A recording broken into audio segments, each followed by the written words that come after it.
Assalamualaikum warahmatullahi wabarakatuh. Shalom, Om Swastiastu, Namo Buddhaya, Salam Kebajikan. Terima kasih kepada Budia Putriani, SEMEC, PhD, selaku dosen pengampu, dan Mbak Dewi selaku asisten dosen mata kuliah Ekonomika Pengantar 2 ini.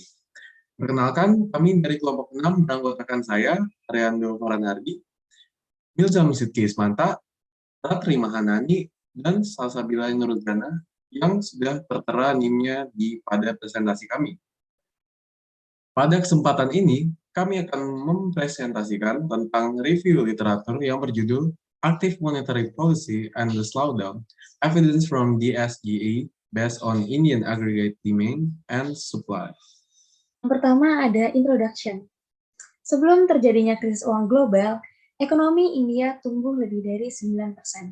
Ada tanda-tanda tekanan inflasi, tetapi sebagian besar dianggap sebagai hasil dari tingkat pertumbuhan yang tinggi dan inflasi pangan dunia yang tinggi. Ketika krisis berlangsung, otoritas moneter dan fiskal merespon dengan cepat untuk mempertahankan momentum pertumbuhan. Antara Agustus tahun 2008 dan April 2009, suku bunga repo kebijakan diturunkan dari yang awalnya 9% menjadi 4,75% dan tarif surat utang negara 15-91 hari mengikuti pemotongan tersebut.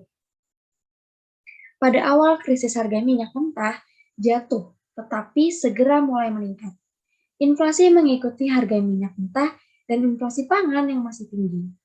Reserve Bank of India atau RBI mulai pengetatan suku bunga untuk melawan inflasi pada tahun 2010.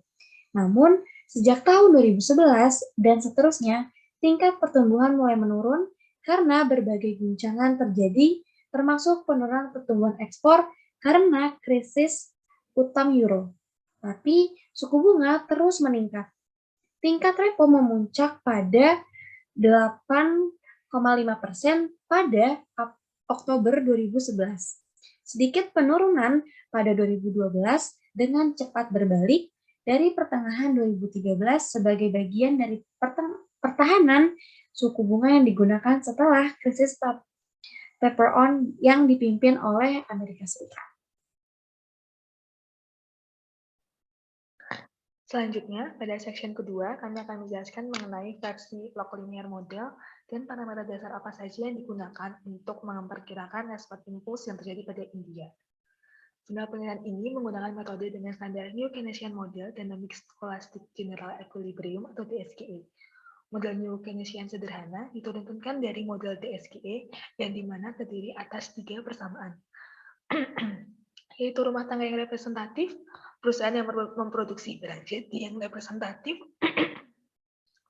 dan yang terakhir adalah rangkaian perusahaan yang memproduksi barang setengah jadi dan bank sentral. Setiap persamaan memiliki kurvanya masing-masing. Yang pertama, kurva IS berasal dari optimalisasi rumah tangga yang representatif. Dan yang kedua, juga terdapat juga kurva New Keynesian Phillips atau NKPC yang memberikan harga optimal di bawah persaingan monopolistik, yang merupakan representasi dari kurva terhadap perusahaan. Dan yang ketiga merupakan aturan kebijakan moneter yang menjelaskan mengenai perilaku bank sentral. Dalam menjelaskan respon impuls, jurnal ini mengkategorikan bahwa terdapat 4 kejutan atau shocks, yang dimana diantaranya adalah teknologi, preferensi, markup, dan minat suku bunga, atau yang dikenal dengan guncangan kebijakan moneter.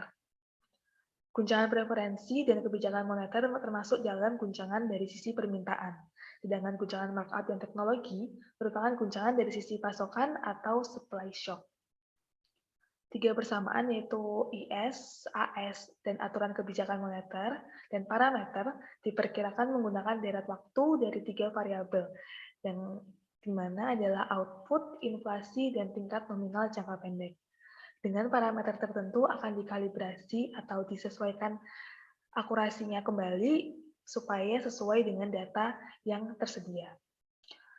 Berdasarkan hasil model log linear dan kalkulasi yang diperhitungkan, jurnal ini mengkonklusikan bahwa respon impuls untuk India dibandingkan dengan untuk Amerika Serikat menunjukkan volatilitas yang jauh lebih tinggi dalam respon India terhadap guncangan atau shock. Guncangan permintaan yang berasal dari guncangan preferensi dan kebijakan moneter menggerakkan output dan inflasi ke arah yang sama. Sedangkan preferensi shock atau guncangan preferensi akan meningkatkan output dan tingkat bunga. Dorongan biaya dan guncangan teknologi merupakan gangguan dari sisi penawaran, sehingga memiliki dampak di mana memindahkan output dan inflasi ke dalam arah yang berlawanan. Oke, bab selanjutnya atau bab 3 yaitu Exploring Reasons for Strong Estimated Monetary Transmission. Nah, peneliti melakukan analisis sensitivitas dengan nilai parameter yang berbeda dalam respons impuls komparatif untuk mengidentifikasi sumber variasi dan mendapatkan pemahaman yang lebih baik tentang transmisi moneter India. Nah, dari analisis yang telah dilakukan, transmisi moneter India yang kuat dapat dimoderasi dengan mengurangi varian suku bunga. Mengurangi varian kejutan kebijakan moneter bekerja paling baik karena mengubah aturan umpan balik dan menggeser biaya output dari kejutan moneter ke kejutan markup. Respons suku bunga terhadap kejutan biaya ini menunjukkan tanda-tanda overshooting dan kemudian undershooting atau berubah negatif. Meskipun guncangan pasokan memainkan peran yang sangat penting dalam perekonomian India, pengetatan kebijakan moneter yang lebih ringan sebagai respons terhadap guncangan tersebut dapat mengurangi efek negatif dari kejutan pasokan. Nah, ini lebih layak sejauh kebijakan fiskal digunakan untuk memoderasi guncangan penawaran. Yang lainnya tetap primitif, yang berdampak pada inflasi yang membutuhkan respons suku bunga. Oke, selanjutnya akan dijelaskan oleh teman saya. Nomor 4, Aggregate Demand and Supply. Gambar pada slide ini menunjukkan pergeseran pada aggregate demand dan aggregate supply setelah krisis finansial global pada tahun 2008. Garis merah merupakan aggregate demand dan garis hijau merupakan aggregate supply. Pada akhir 2009, tingkat bunga rendah dan harga minyak semakin tinggi dibanding pada Desember 2008. Negative supply shock menggeser kurva supply ke kiri dan demand yang positif menggeser kurva permintaan ke kanan pada tahun 2009 dibanding pada tahun 2008. Hal ini tetap berlangsung hingga akhir 2010 yang akhirnya menjaga kurva demand tetap di kanan.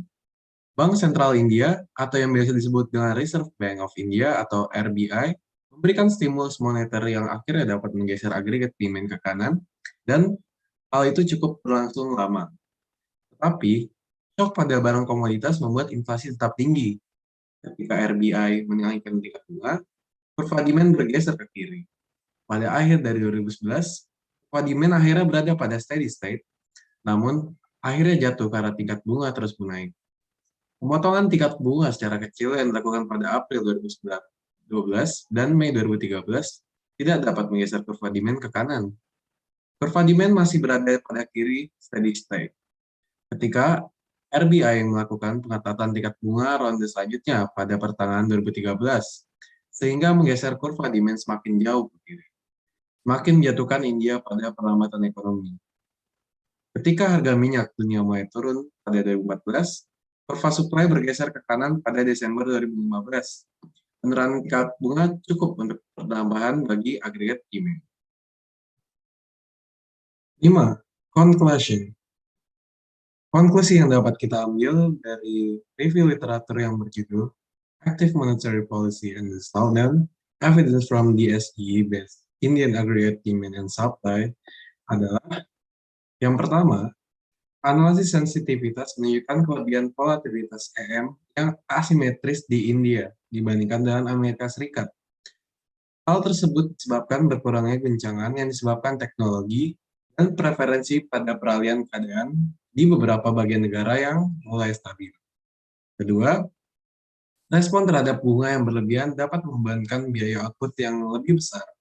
Namun, peletahan bunga dapat menjadi kebijakan yang lebih visible atau patut dijalankan pada saat itu. Ketiga adalah korelasi yang negatif diperkirakan akan terjadi antara dinamika kurva AS dan AD. Hal tersebut dapat memperparah shock dan mengalihkan ekonomi pada keadaan tingkat pertumbuhan yang rendah. Perlambatan tersebut persis seperti yang terjadi pada perlambatan pasca krisis keuangan global yang disebabkan stimulus berlebihan dan pengetatan aturan saat terjadi supply shock. Kami dari kelompok 6 mohon undur diri. Terima kasih sudah menonton videonya. Sampai jumpa.